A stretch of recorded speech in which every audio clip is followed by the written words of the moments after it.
Serial Anupama में इस समय ऐसा तूफानी मोड़ आ चुका है जिसने पूरी कहानी को हिलाकर रख दिया है। जिस प्रेम को देखकर राही की जिंदगी में खुशियां लौटी थीं, वही प्रेम अब इस दुनिया में नहीं रहा। इस एक हादसे ने सिर्फ राही ही नहीं बल्कि अनुपमा की पूरी दुनिया को तोड़ कर रख दिया है। हर तरफ सिर्फ दर्द, चीखें और टूटे हुए रिश्तों की आवाज सुनाई दे रही है।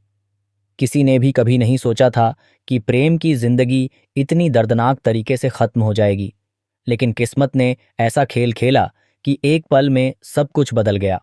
घर में उस समय सब कुछ बिल्कुल सामान्य चल रहा था। प्रेम अपने कैफे के काम को लेकर बहुत खुश था। वह चाहता था कि अपनी मेहनत के दम पर कुछ बड़ा करे ताकि राही और परिवार को एक बेहतर जिंदगी दे सके। प्रेम लगातार मेहनत कर रहा था। वह हर छोटी चीज खुद संभालना चाहता था क्योंकि उसे लगता था कि अगर वह अपना काम ईमानदारी से करेगा तो एक दिन जरूर सफल होगा। उसी दौरान कैफे में बिजली से जुड़ी कुछ दिक्कत आ जाती है। स्टाफ भी परेशान हो जाता है क्योंकि काम रुकने लगता है। प्रेम बिना किसी की मदद का इंतजार किए खुद ही बिजली ठीक करने पहुंच जाता है। वह मीटर के पास खड़ा होकर तारों को ठीक करने की कोशिश कर रहा होता है। तभी अचानक जोरदार स्पार्किंग शुरू हो जाती है। वहां मौजूद लोग घबरा जाते हैं। कोई कुछ समझ पाता उससे पहले ही प्रेम का पैर फिसल जाता है और वह सीधे बिजली के खुले तारों पर जा गिरता है। एक जोरदार झटका लगता है और पूरा माहौल चीखों से भर जाता है। वहां मौजूद लोग तुरंत प्रेम को बचाने की कोशिश करते हैं, लेकिन तब तक बहुत देर हो चुकी होती है। प्रेम की सांसें थम चुकी होती हैं। यह खबर जैसे ही अनुपमा तक पहुंचती है, उसके पैरों तले जमीन खिसक जाती है। वह दौड़ती हुई वहां पहुंचती है। उसकी आंखों के सामने प्रेम बेसुध पड़ा होता है। अनुपमा कांपते हुए हाथों से प्रेम को उठाने की कोशिश करती है। उसकी आंखों से लगातार आंसू बह रहे होते हैं। वह बार बार भगवान से प्रार्थना करती है कि प्रेम को कुछ ना हो, लेकिन डॉक्टर आते ही साफ कह देते हैं कि प्रेम अब इस दुनिया में नहीं रहा। यह सुनते ही अनुपमा पूरी तरह टूट जाती है। उसे समझ नहीं आता कि आखिर यह सब कैसे हो गया। वह खुद को संभालने की कोशिश करती है क्योंकि उसे पता होता है कि राही इस खबर को सुनकर बिखर जाएगी, लेकिन सच ज्यादा देर तक छुप नहीं पाता। जैसे ही राही को प्रेम की मौत के बारे में पता चलता है, उसकी दुनिया अंधेरे में डूब जाती है। वह पागलों की तरह भागती हुई प्रेम के पास पहुंचती है। उसकी हालत देखकर हर कोई रो पड़ता है। राही प्रेम के पास बैठकर जोर जोर से रोने लगती है। वह प्रेम का चेहरा पकड़कर कहती है, प्रेम उठो ना, देखो मैं आ गई हूं।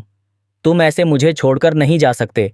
तुमने मुझसे वादा किया था कि हमेशा मेरे साथ रहोगे, फिर आज मुझे अकेला क्यों छोड़ दिया। लेकिन प्रेम हमेशा के लिए खामोश हो चुका होता है। राही जितना उसे जगाने की कोशिश करती है, उतना ही उसका दर्द बढ़ता जाता है। धीरे धीरे उसका दुख गुस्से में बदलने लगता है और उसका सारा गुस्सा अनुपमा पर निकल पड़ता है। राही रोते हुए अनुपमा से कहती है, मम्मी, यह सब आपकी वजह से हुआ है। आप शुरू से ही प्रेम को पसंद नहीं करती थीं। आपने हमेशा उसे नीचा दिखाने की कोशिश की। जब उसने अपना कैफे शुरू किया, तब भी आपने उसका साथ नहीं दिया। आपने उसका लाइसेंस तक रद्द करवाया। आप कभी नहीं चाहती थीं कि वह सफल हो। आज अगर प्रेम मेरे साथ नहीं है तो सिर्फ आपकी वजह से। अनुपमा यह सुनकर पूरी तरह सन्न रह जाती है।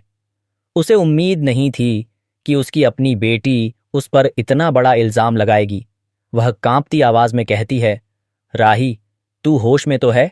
मैं ऐसा क्यों करूंगी? मैं अपनी बेटी की जिंदगी क्यों उजाड़ूंगी? मैंने कुछ नहीं किया। लेकिन राही सुनने को तैयार ही नहीं होती। उसका दर्द इतना बड़ा होता है कि उसे सिर्फ अनुपमा ही दोषी नजर आती है। वह कहती है, अगर आप चाहती तो प्रेम को बचा सकती थीं, लेकिन आपने कोशिश ही नहीं की।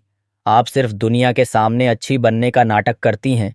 सच तो यह है कि आपने कभी मेरी खुशियों की परवाह ही नहीं की। राही की बातें सुनकर अनुपमा का दिल टूट जाता है। जिस बेटी के लिए उसने पूरी जिंदगी संघर्ष किया, वही बेटी आज उसे सबसे बड़ा गुनहगार मान रही होती है। वहां मौजूद हर व्यक्ति इस माँ बेटी के टूटते रिश्ते को देखकर भावुक हो जाता है। दूसरी तरफ परिवार में भी हलचल मच जाती है। हर कोई इस हादसे को लेकर अलग अलग बातें करने लगता है।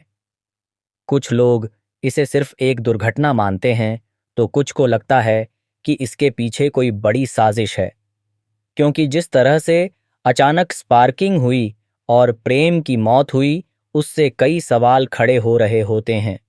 उधर राही धीरे धीरे पूरी तरह बदलने लगती है। पहले जो राही हर छोटी बात पर मुस्कुराती थी, अब उसकी आंखों में सिर्फ आंसू और नफरत नजर आती है। वह खुद को कमरे में बंद रखने लगती है।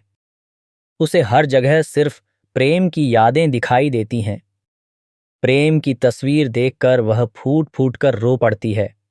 उसे विश्वास ही नहीं होता कि जिस इंसान के साथ उसने जिंदगी बिताने के सपने देखे थे, वह अब हमेशा के लिए चला गया। अनुपमा भी अंदर से टूट चुकी होती है। एक तरफ प्रेम की मौत का दुख और दूसरी तरफ अपनी बेटी का नफरत भरा व्यवहार। वह समझ नहीं पाती कि आखिर वह क्या करे। वह बार बार राही को समझाने की कोशिश करती है, लेकिन राही हर बार उसे ठुकरा देती है। धीरे धीरे घर का माहौल पूरी तरह बदल जाता है। जहां पहले हंसी और खुशियां होती थीं, अब वहां सिर्फ सन्नाटा और दर्द होता है। हर कोई अपने अपने तरीके से इस दुख से लड़ने की कोशिश कर रहा होता है, लेकिन सबसे ज्यादा दर्द अनुपमा और राही के दिल में होता है। इसी बीच कहानी में एक और बड़ा मोड़ आता है। प्रेम की मौत को लेकर कुछ ऐसे राज सामने आने लगते हैं जो हर किसी को चौंका दे।